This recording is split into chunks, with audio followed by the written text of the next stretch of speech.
人未遂，被判刑3年的性干的嫌犯，伫嘉南市一间病院接受到监护。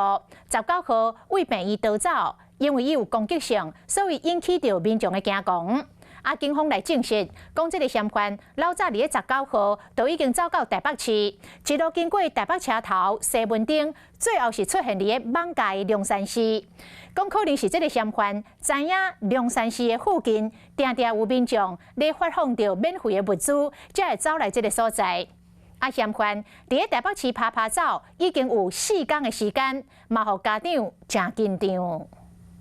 查甫人行起气氛，一只手搁摕香花。中央气象署地震速报：现在发生有感地震，请注意安全。不过，这个查甫人就是19号为家人中央气象署地震速报：现在发生有感地震，请注意安全。伊就坐客运到台北市。中央气象署地震速报：现在发生有感地震，请注意安全。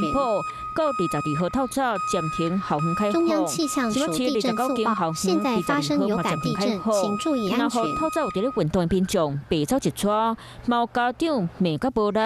每19号嫌犯就来到台北，公布行踪上过头班。21号才公布，19号经过这里，这里有多少住户？孩童的安全，大家都会很害怕。干城市伫咧19号下晡4点外坐客运到台北市南京3面，所以行市民大道经过台北车头，落尾伫咧西门町休困。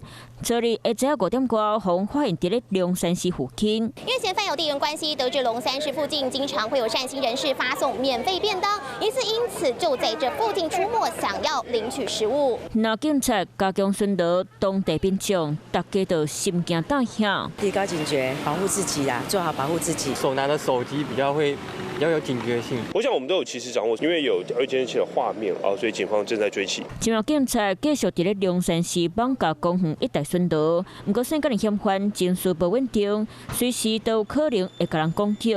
伊搁伫咧台北市中心四界拍草，互市民出国拢真袂放心。Hello， 我是雷亚，想要抢而先掌握最及时的新闻资讯吗？赶快订阅、按赞、开启小铃铛，锁定华视新闻 YouTube 频道。